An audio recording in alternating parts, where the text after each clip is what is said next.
Hello everyone, how are you? It's Riss, live from the kitchen. So today I am going to be starting my reading vlog for Binding 13. I am so excited to get into this book. There's shit going everywhere. Usually I do my YouTube videos in the living room, but it is like 1,000 degrees outside and it's so freaking hot in my house. Like, you can see the fan blowing through my hair right now, but it sounds like a plane's taking off in there. So I figured I'd do the intro in here. I have heard so many amazing things about this book, and honestly I have failed to start it purely because this is a big boy and the writing is like tiny. So I'm excited to get into it and finally be a part of what this book is about. So I started reading last night and I got, how many pages in? 10. I'm on page 10 and so far, what's her name again? Shannon. So far I really feel for Shannon. I'm like, this poor girl. I can already tell that this is definitely gonna have some themes in it that are just gonna be difficult to read. But yeah, so I'm on page 10. So far so good. Still a little intimidated though. Let me actually show you. Like, that's tiny. So I'll keep you updated. Can you hear the AC? So something funny about the book is that it takes place in Northern Ireland, and some of the things they say, I'm literally like, what is that? What a football pitch is. So I'm gonna have to look it up because I want to be into it. I've heard the series, the whole thing is good. But yeah, that's definitely something interesting about the book, is the setting. Not to mention, I genuinely don't know what rugby is, so I'm gonna look it up.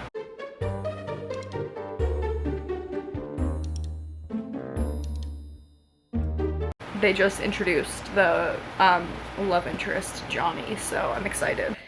Guys, I am on around page 400, and this shit is like, it's so freaking good. I literally don't even like slow burn romances, like, and they haven't even kissed yet. And I'm just eating this shit up, and I already ordered the second one. It's coming because I saw Heath's bookshelf. She said that you're going to want to read the next one like right after this one. So I'm really excited. This book is making me like really hurt. It's making me really emotional. I only shedded like one little tear because one of the lines hit me weird, but I heard the last 200-ish pages are like really hard to read. I don't know where it's going. I mean, I kind of know where it's going, but like, I don't know. I feel really connected to these characters, and the slow burn is really slow burning. Everything I read is always so fast paced, whatever, but this is really hitting, so cheers. Look at this baby girl. I love the titles of the chapters. I haven't really read a book where like the chapters have titles in a long time. I think it's really funny and cute. Oh, she jumped. Hello. So I have a little bit left, like the tiniest bit of Binding 13 left, and I thought it would be fun. Oh, you can see your reflection. I thought it'd be fun to just record my final moments, and I do have Keeping 13 on standby. This one's thick, so we'll see. Here we go.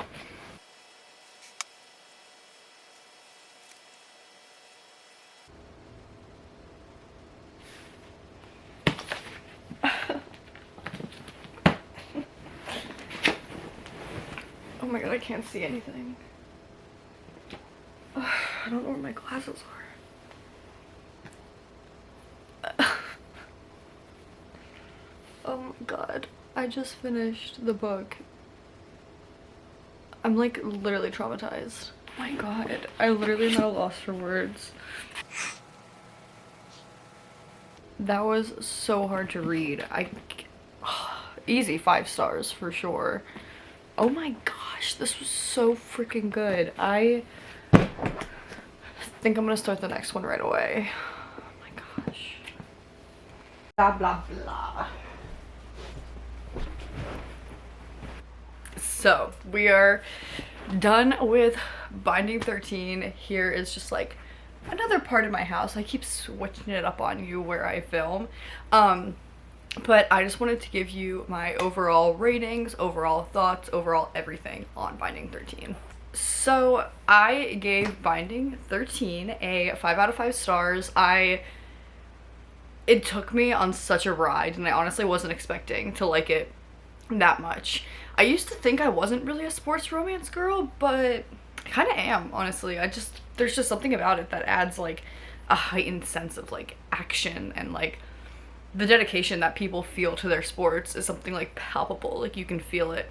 So I definitely would say 5 out of 5 stars. Loved the sports element. However, for my ranking, I rated it a living room ranking, and I was kind of hesitant to do that. Like, it like borders the scale between living room and entry foyer. There was just something missing for me, and I think the second book will fulfill that. It doesn't have to do with like spice or romance or whatever. There was just something missing, and I actually kind of liked the lack of spice. Like, it was still very much adult, but it just wasn't like spicy at all. The reason why I didn't rank it an entry foyer book was also because the plot line, there's one plot line with Johnny's ex-girlfriend Bella, and that one plot line kind of didn't really do it for me. The whole thing I felt was a little over dramatized or whatever.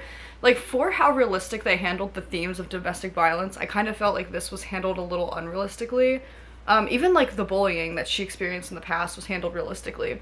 But I don't know, there was just something about the plotline with Bella just seemed a little overdone, a little overly cliche. And there were some things about like sex with her that didn't really sit right with me. Like, I don't know. So that's the only reason why I docked it down for that.